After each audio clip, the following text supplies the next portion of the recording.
Já voltamos por aqui, a gente vai começar o nosso primeiro contato lá direto do Allianz Parque, é claro, para bater um papo com Alexandre Silvestre. Boa noite, Silver.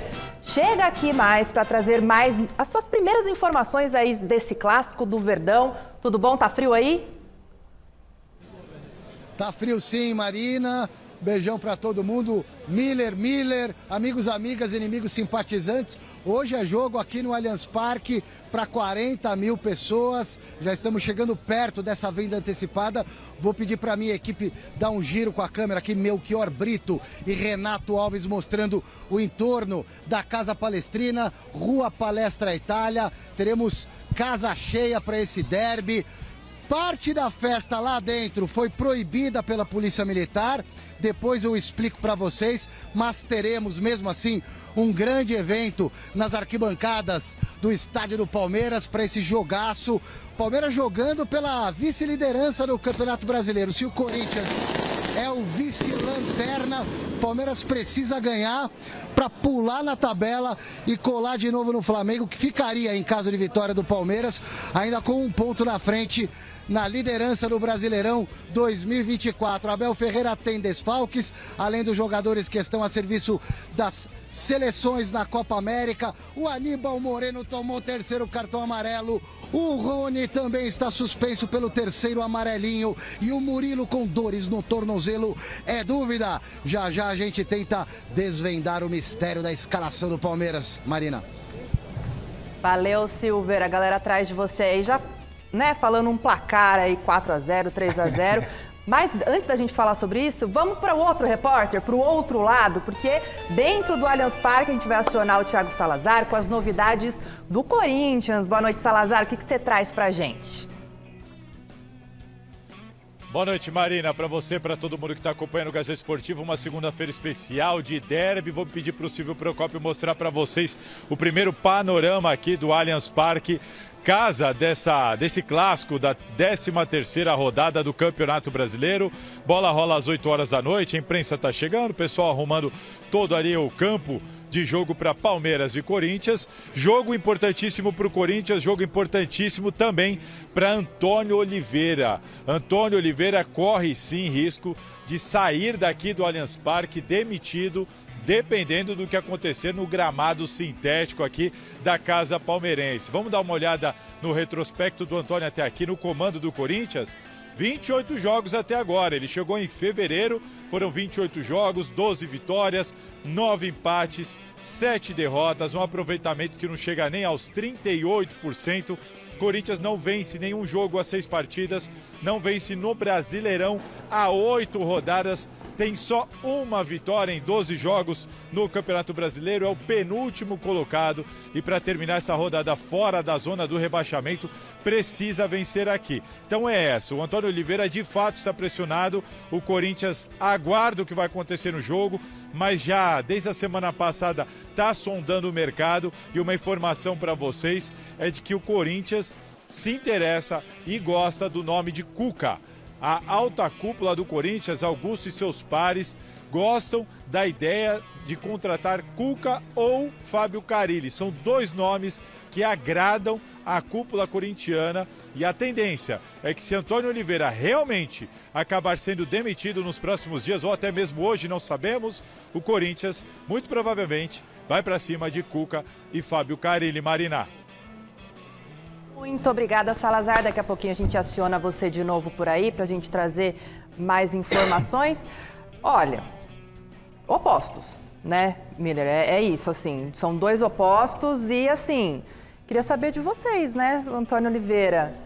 É o grande culpado? Se de repente sai com uma derrota de um Allianz Parque lotado aí contra um Palmeiras muito forte, mereceria carregar essa culpa? É uma consequência, né, Xará? Porque o cara não conseguiu, mesmo com um time bem limitado, colocar algo a mais para dar um colorido diferente para esse time do Corinthians. Agora chama atenção, né?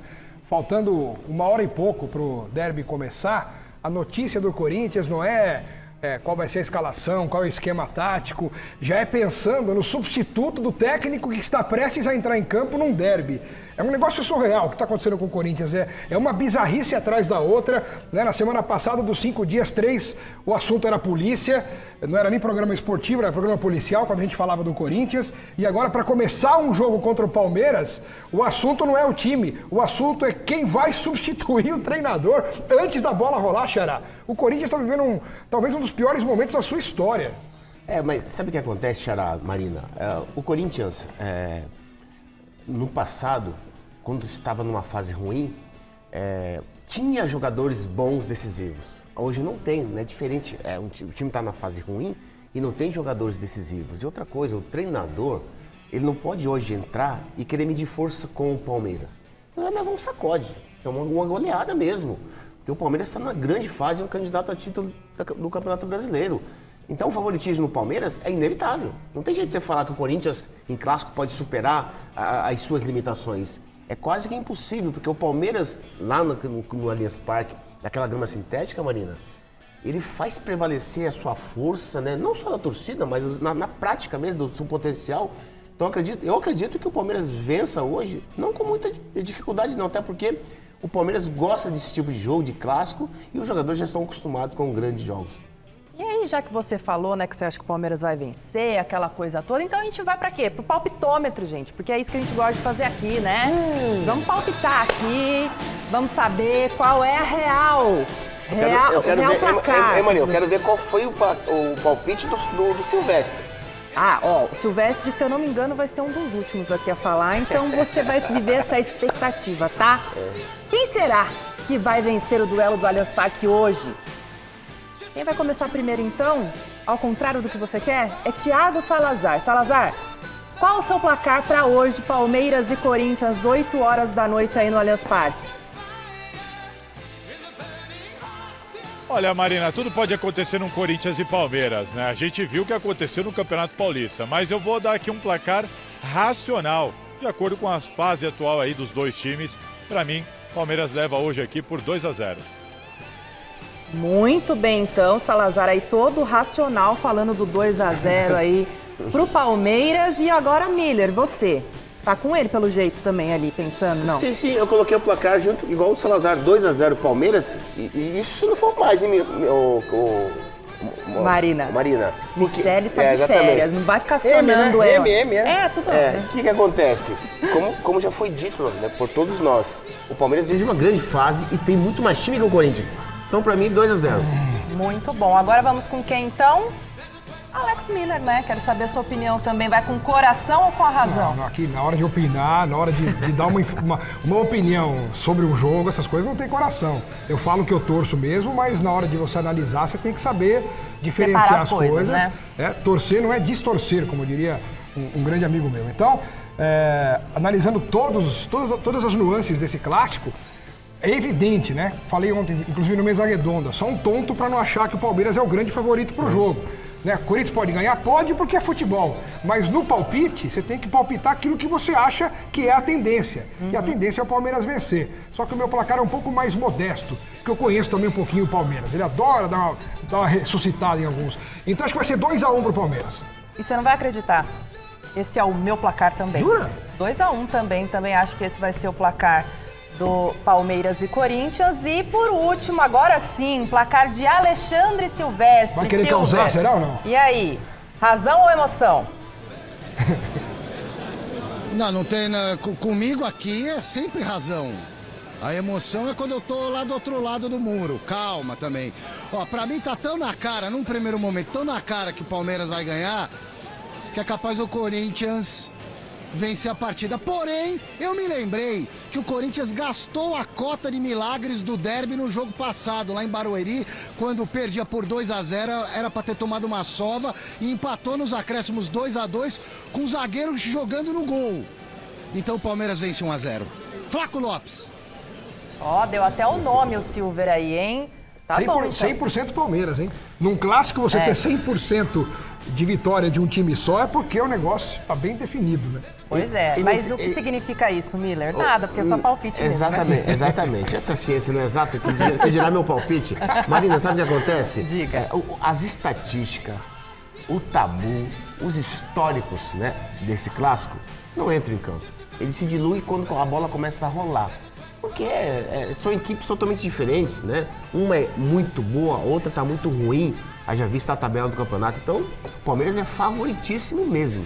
E ó, estamos falando muito de derby, porque hoje é o jogo da noite, né, gente? Mas vamos falar de São Paulo também, que emplacou ontem a segunda vitória consecutiva no Brasileirão e entrou no G6 do campeonato. De quebra, o tricolor superou o ídolo Rogério Ceni. Então, vamos dar uma olhadinha na matéria. É claro que todas as câmeras, todos os olhares aqui no Morumbi estavam voltados exatamente para esse duelo entre Rogério Ceni e São Paulo. Como técnico, o Rogério nunca havia vencido o tricolor paulista. Até então, eram 7 derrotas e 2 empates em 9 jogos disputados. O Morumbi é um estádio fantástico, né? É um Morumbi, tá? Para mim é Morumbi e sempre será Morumbi, se chama. E é sempre um encontro bacana, sempre um encontro legal. Claro que gostaríamos que eles torcessem para nós, mas não dava porque nós éramos o time contrário. E eu venho aqui sempre para vencer, aonde eu trabalhar. Semana passada eu tive uma conversa com o professor antes do jogo contra o Vasco. Ele falou comigo que estava me sentindo meio triste, que eu estava meio para baixo. Eu falei para ele que não estava me sentindo importante porque não estava jogando. Ele falou que contava comigo, que eu era importante sim. E graças a Deus agora eu joguei contra o Criciúma, joguei hoje de novo e com 2 vitórias. Né? Muy contentos por el funcionamiento del equipo. Agradecido a Dios porque pudimos obtener la victoria en nuestra casa con nuestra gente, que también apoyó desde el minuto 1, 50.000 personas, entonces también eso fue muy importante para el equipo. Não vencer é uma coisa que me incomoda muito. Mas você tem que saber conviver, infelizmente, ter resiliência para conviver com resultados que nem sempre é aquele que você espera. Ano passado até nós jogamos com o São Paulo numa situação delicada no Campeonato Brasileiro, né? E um empate até o finalzinho do jogo, e no último minuto, ou faltando 2 minutos para acabar o jogo, a gente acabou perdendo o jogo. São circunstâncias da vida. Sobre a história aqui, ela vai ficar para sempre também, o carinho e o respeito, que eu acho que é o mais importante. O respeito que eu tenho com todos aqui pela história vivida sempre será eterno.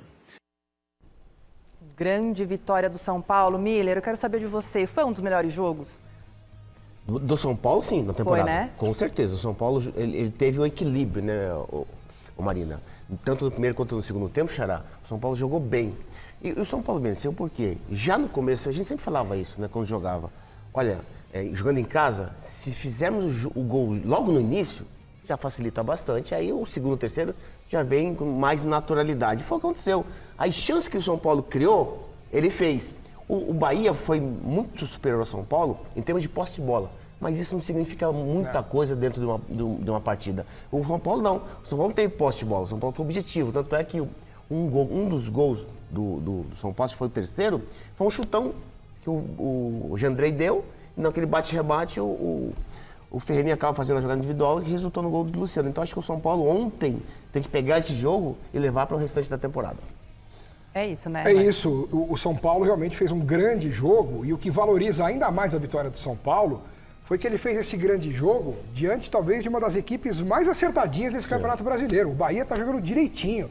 O Bahia não foi uma presa fácil para o São Paulo, muito pelo contrário. Tanto é que teve muito mais posse de bola. Quem que vem ao Morumbi enfrentar o São Paulo e tem muito mais posse de bola do que o São Paulo? O Bahia não é que teve só posse de bola, ele sabe jogar. Ele está construído de uma maneira muito legal pelo Rogério Ceni. É um time organizado, é um time que não tem tantas estrelas, mas tem suas qualidades, não é à toa que está na ponta da tabela do Campeonato Brasileiro, brigando pelo G4. Talvez fique lá no G6 ao final da competição, não sei se o Bahia vai ter fôlego para aguentar até o fim. Mas o São Paulo fez um grande jogo diante de um belíssimo adversário. E quando o Bahia fez um gol no começo do segundo tempo, eu falei, contra o Criciúma, o São Paulo tomou 2-1 nos acréscimos, ainda quase tomou um empate. Contra o Bahia, que é melhor, toma um gol no começo do segundo tempo, se o São Paulo não se cuidar, vai tomar a virada, inclusive. E aí, conseguiu fazer o terceiro e comandar aí o jogo até o final. Vivo com o José Paes, está direto da nossa redação de esportes, porque, claro, o assunto do dia é o Jandrei. É isso, Zé? O que você tem sobre o goleiro do Tricolor? Fala Marina, boa noite para você, boa noite para todo mundo que vai acompanhando aí mais uma edição do glorioso Gazeta Esportiva. Bom demais falar com você, com a nossa dupla de Millers aí. E claro, sobre o São Paulo Futebol Clube, conseguiu uma vitória importante diante do Bahia, né? Jogo em casa, vocês já mostraram essa bela reportagem do José Paes. Mas agora eu queria falar um pouquinho sobre o Jandrei. Jandrei, pois é, mais uma vez foi assunto lá no Morumbis, apesar dessa vitória importante aí do tricolor paulista contra o tricolor baiano. Temos a imagem aí, diretor, para mostrar para os nossos amigos do Gazeta Esportiva o gol que sofreu o Jandrei contra o Criciúma. Então vamos colocar na tela aí, porque o São Paulo vence ali por 2-0, jogo tranquilo, como bem disse o Alex Miller. E aí o São Paulo vai lá, o Jandrei vai bater o tiro de meta, joga no pé do Arthur Kaique, o Arthur Kaique acaba fazendo um gol, quase que complica ali a situação do São Paulo no finalzinho da partida. E aí, no comecinho do jogo contra o Bahia, dá uma olhada, você vai acompanhar agora aí comigo, dá uma olhada o que faz o Jandrei. O Jandrei vai tentar ali dar um bicão pra frente, a bola cai no pé do Everton Ribeiro. Isso foi logo nos primeiros minutos do jogo contra o Bahia.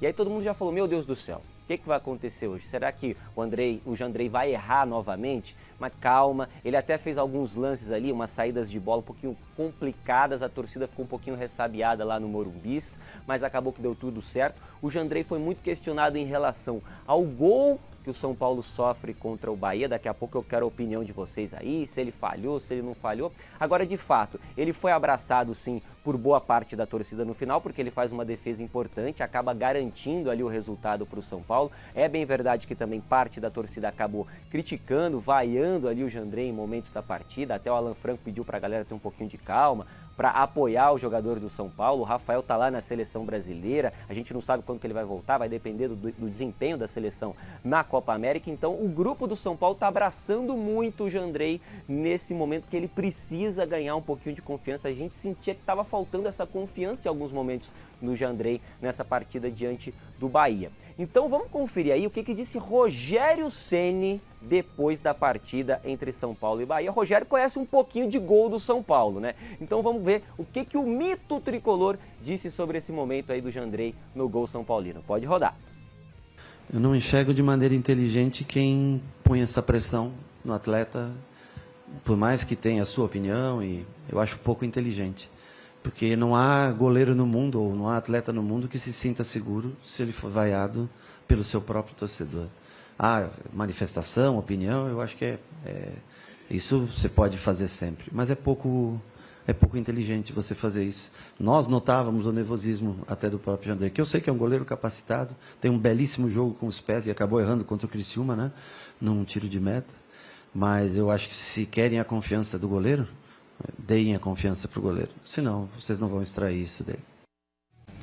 Tá aí a palavra então do Rogério Ceni, que conhece muito, como eu disse, do gol do São Paulo. Devolvo para vocês aí, viu, Marina, para vocês poderem comentar a declaração do Rogério, o desempenho do Jandrei, que continua, claro, como titular do São Paulo, porque, repito, Rafael tá lá na seleção brasileira. O São Paulo que volta a campo na próxima quarta-feira para pegar o Atlético Paranaense fora de casa, jogo importante. Beijo grande, Mar! Valeu, Zé. Muito obrigada pelas informações. Vou começar com o Alex aqui, né, Alex Miller? Pois não, Marina.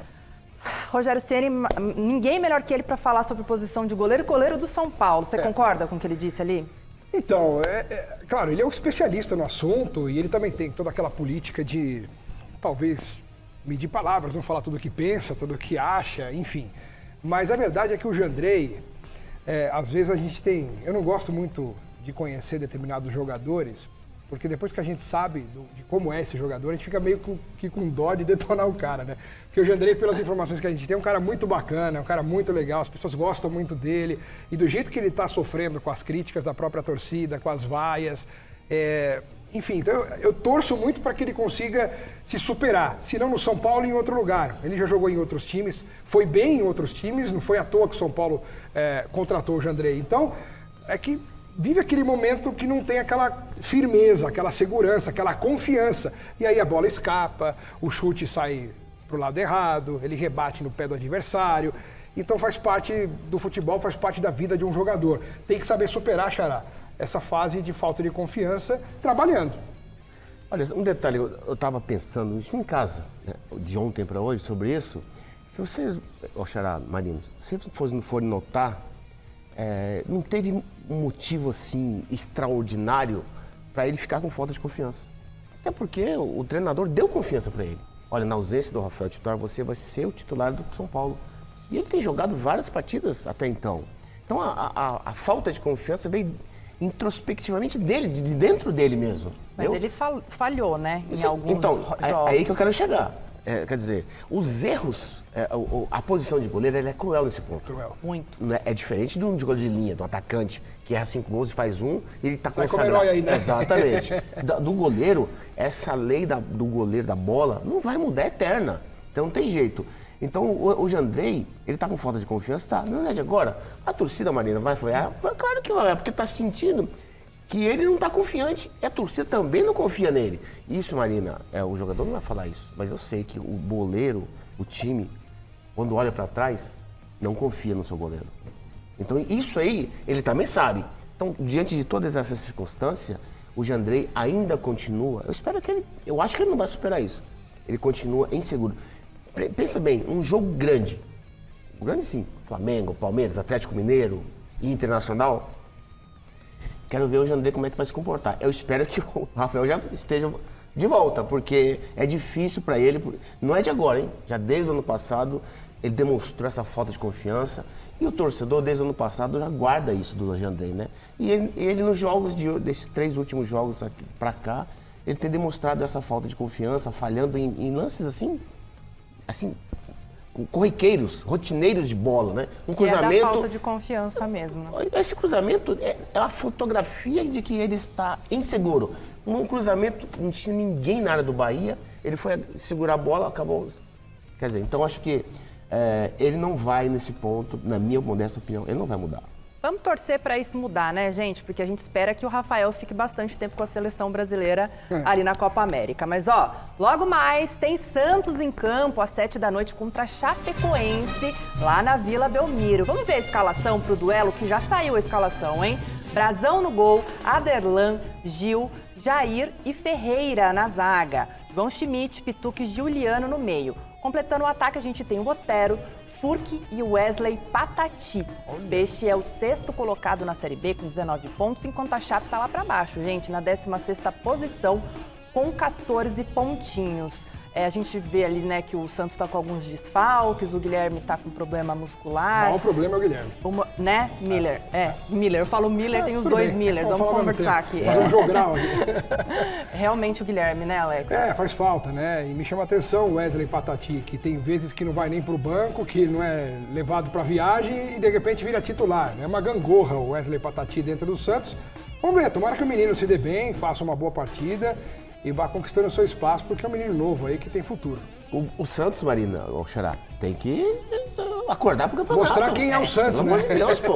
É o melhor time do campeonato, pelo menos no papel, o melhor time do campeonato, e tem dado uma caída assim brusca, né? Então ele tem que dar uma resposta positiva pro torcedor, até porque na classificação ele tá o quê? 5º ou 6º? Na classificação, exatamente.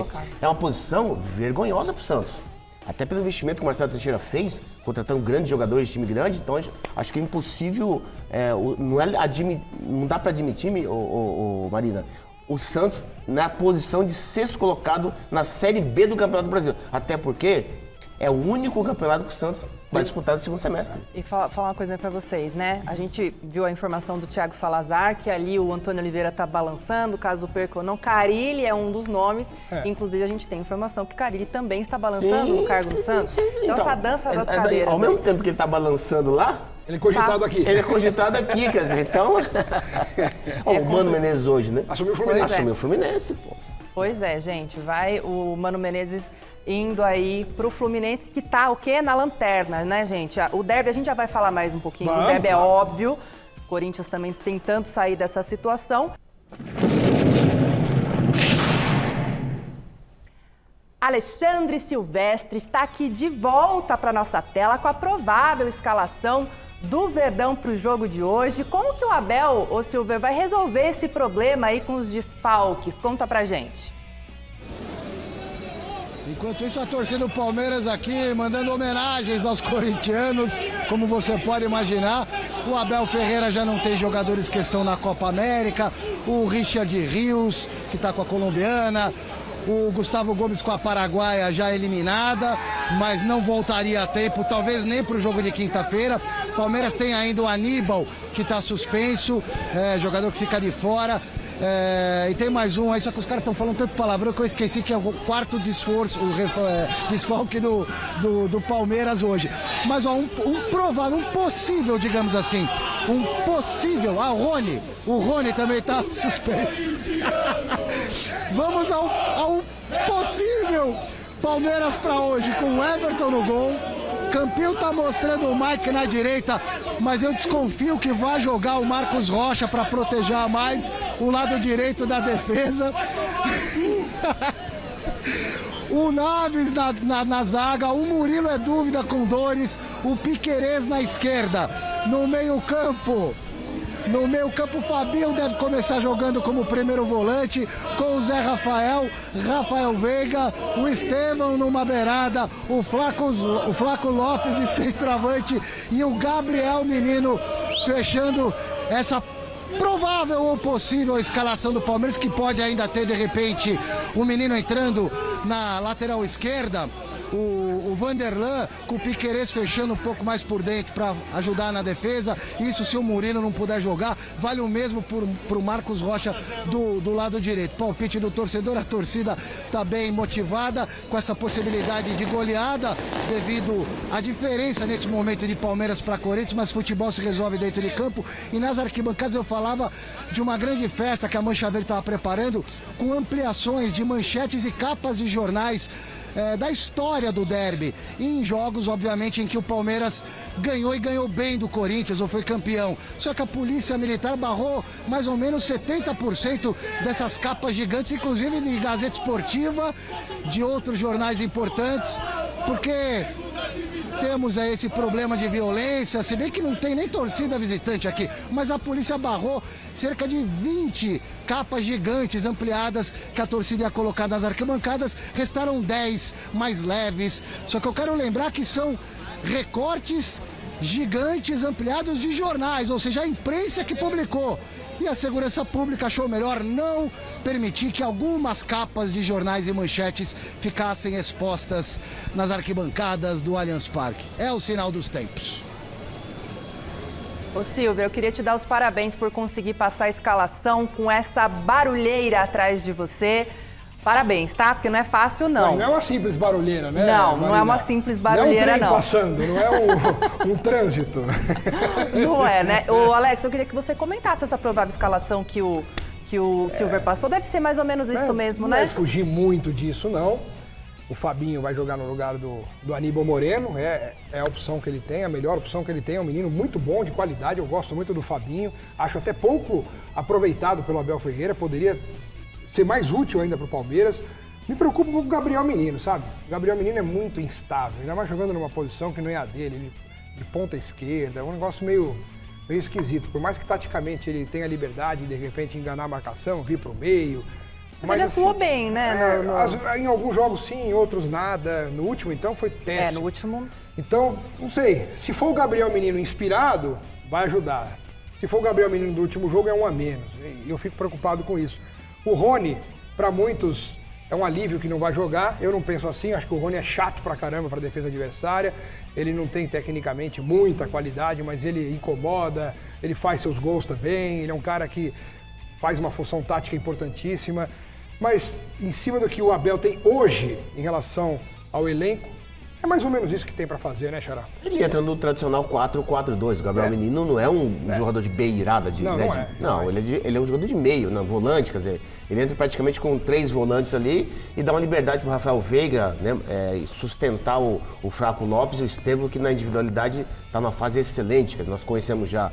Então eu acho que o Palmeiras, o Marina, entra completo. É esse time que tem jogado quase todas as partidas, as rodadas. Flaco Lopes é artilheiro da temporada, quer dizer, então o Palmeiras, ele impõe muita velocidade naquele gramado do Allianz Parque, né? Em 2, 3 toques já está na cara do gol do adversário. Então o Corinthians precisa ver isso. Se o Antônio Oliveira, repito, se ele for medir força com o Palmeiras hoje, ele vai levar uma goleada. E fica a dúvida, né, da questão do Murilo, realmente, para saber se vai colocar o... Aí tem o se vai Vitor ser Reis, que é um zagueiro tem o menino, Vitor. ou ele pode improvisar, o Piquerez, ou o próprio Marcos Rocha, fazer um... Mas parece que o Murilo deve jogar. Eu acho que vai jogar num jogo desse aí, o cara faz um sacrifício maior. E ó, quem tá com a escalação provável aqui também é o Salazar. Vamos lá então, Salazar, fala pra gente aí quais são os desfalques e o que você pensa que o Antônio Oliveira aí que tá balançado no cargo vai colocar em campo hoje. Olha só, Marina, o Corinthians não tem o Fagner, não tem o Palácios, não pode contar também com Félix Torres e Romero. Pedro Henrique, o atacante loiro, Pedro Henrique, vocês lembram dele? Tá machucado há um tempo, tá de volta, deve ficar no banco de reservas após um bom tempo no departamento médico.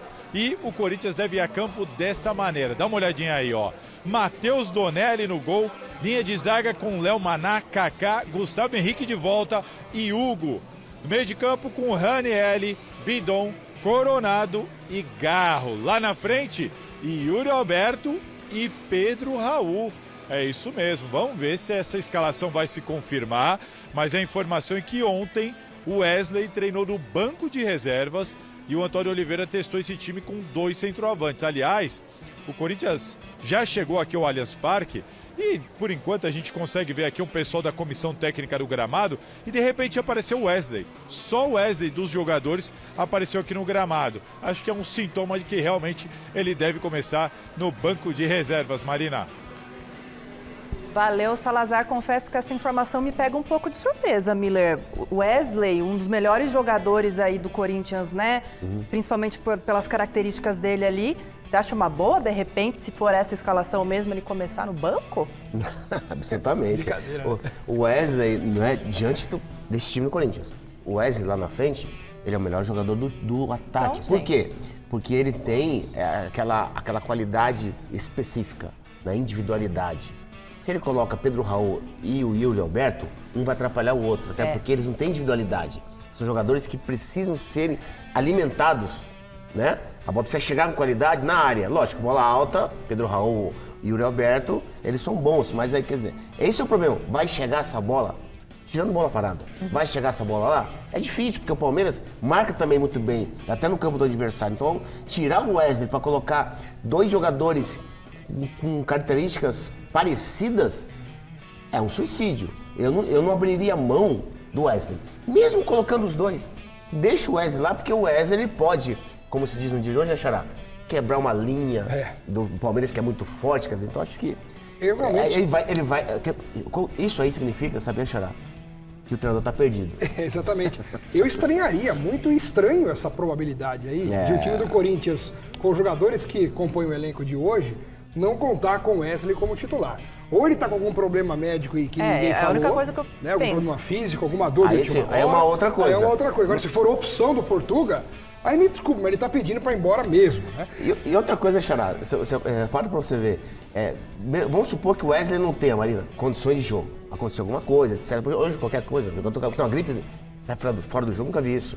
Mas veja bem, se o Wesley não pode jogar por conta de algum problema clínico, etc., de contusão, se ele colocar o Coronado ali também, sem ritmo de jogo, o Coronado você pode ver que é de vidro, qualquer coisa ele machuca. Então, eu acho que esse meio campo aí não faz mal a ninguém.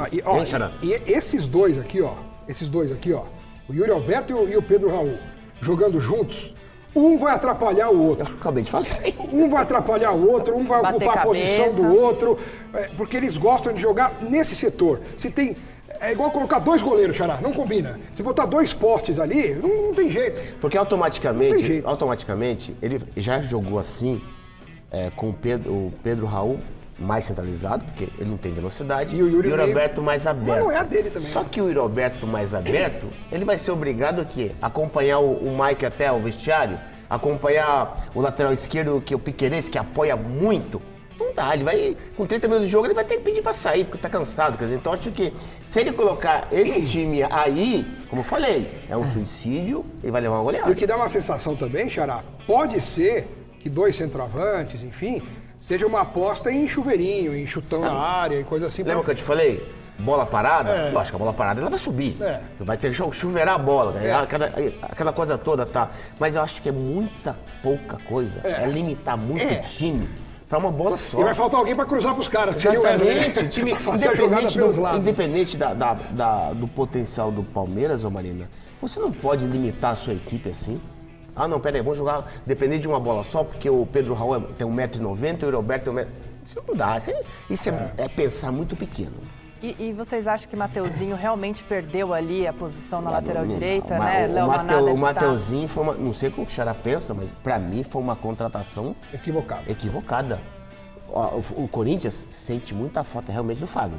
Porque o Fagner, tirando todos os problemas que o Corinthians tem... Por incrível que pareça, né? O Fagner tem uma regularidade, faz muita falta.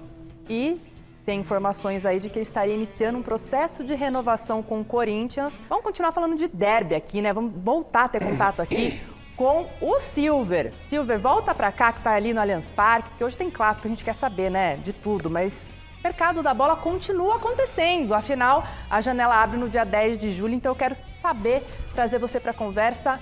Gabigol, o que você pode falar pra gente sobre o atacante do Flamengo? A gente pode chamar ele ainda de atacante do Flamengo ou vai vir pro Verdão? Essa notícia, quem deu em primeira mão foi o Souza, lá dos donos da bola, ex-jogador, comentarista do craque Neto. Eu, na sequência, acrescentei a informação do Souza, apurei nos bastidores do Palmeiras, que a Leila teria recebido sinal verde do Abel para tentar contratar o Gabigol.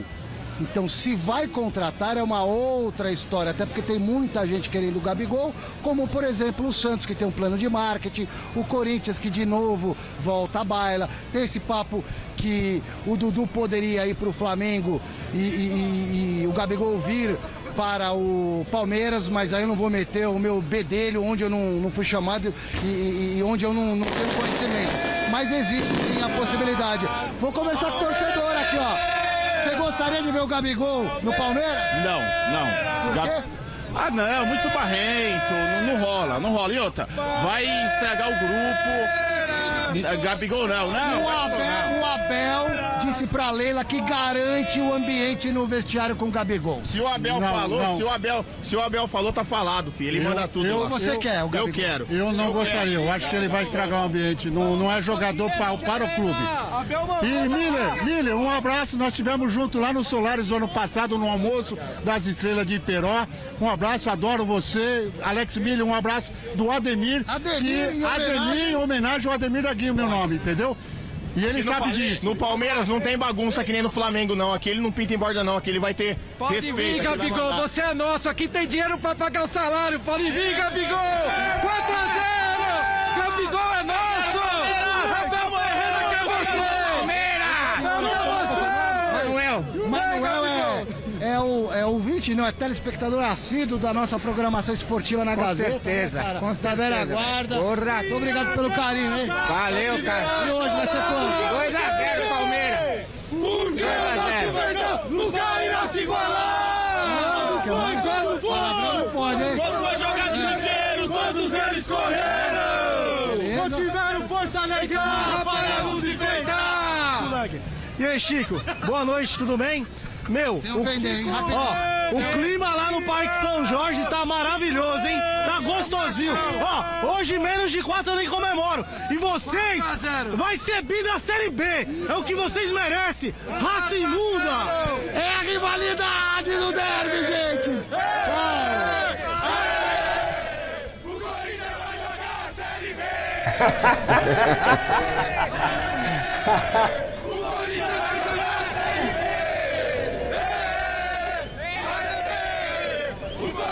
Esse é o clima desse derby, gente. Mas, ó, ainda bem que não falou palavrão ali, porque senão fica essa feio. é a graça do futebol. Essa é a festa do futebol. É bom demais. Pena que não tem a torcida, né? A outra torcida ali junto também, né? Eu quero saber, Gabigol, tá dividida a opinião ali. Mas vai estar dividida até a resolução do caso. Se ele não vier, vai ganhar força aquele pessoal que fala, eu não queria mesmo, tá louco, sai pra lá. Agora, se ele chegar, os que estão falando que não querem, vão ser obrigados a esperar, o cara vai jogar, no primeiro gol que ele fizer, todo mundo abraça e apoia. Como foi com o Paulo Nunes, como foi com esse aqui que tá aqui do meu lado, que tinha uma imagem sempre só ligada ao São Paulo, quando chegou ao Palmeiras, o palmeirense adorava o Miller em campo, eu adorava o Miller em campo. Então, Quando o cara é bom, quando o cara tem qualidade, como o Miller era um gênio da bola, como o Paulo Nunes, como outros, o Viola, que estava ontem na mesa redonda, era inimaginável ele jogar no Palmeiras. Ele jogou no Palmeiras, teve uma média espetacular de gols e só não ficou mais tempo porque o Felipão não deixou.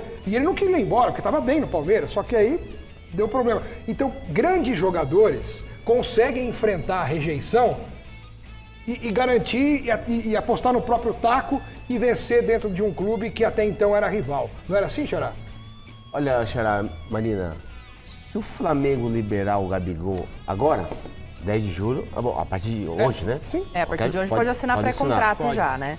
Se o Gabigol vier para o Palmeiras, e eu torço para que ele venha mesmo, porque é o time para ele. O Flamengo está assinando um atestado de burrice. É claro que o Flamengo não quer o Gabigol. Ofereceu um ano de contrato, sabe? Só para dizer que não ofereceu. E o Tite, né, também não quer. Exatamente. Se o técnico quisesse, dava um jeito de encaixar o cara. O grande protagonista, né, do Gabigol ter saído do Flamengo é o Tite. Bem verdade.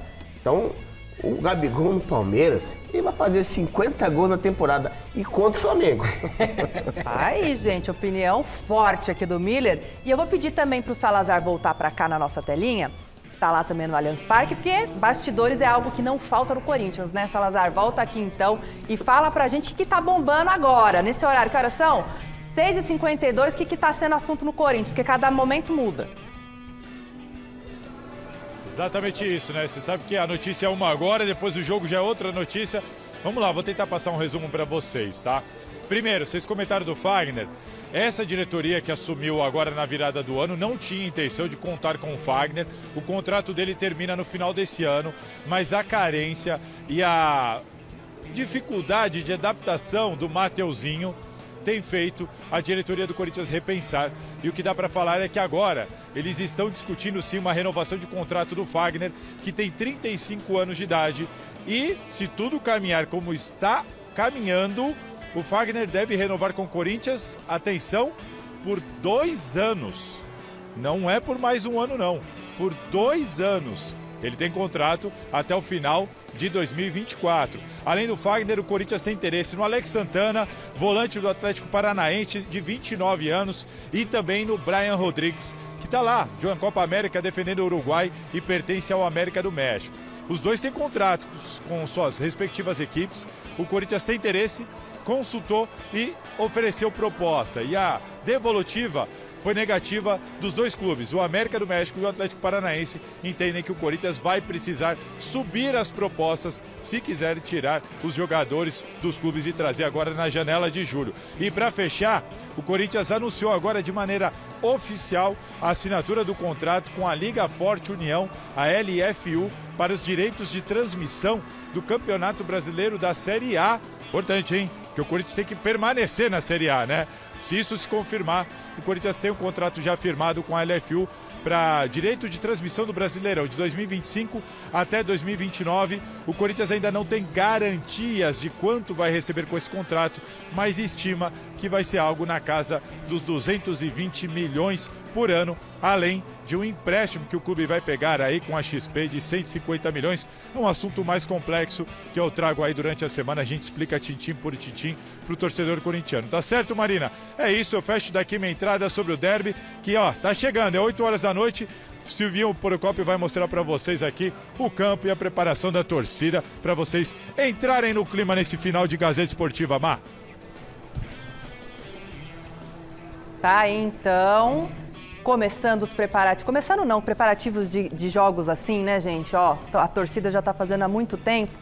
Eu quero saber dos meus dois charás aqui, o que vocês acham desse mercado da bola do Corinthians. Então, o Salazar trouxe Alex Santana, renovação de Fagner, também o Brian Rodrigues. Quero saber de vocês o que vocês acham. Fagner a gente já falou, né? Mas eu queria que vocês falassem um pouquinho mais.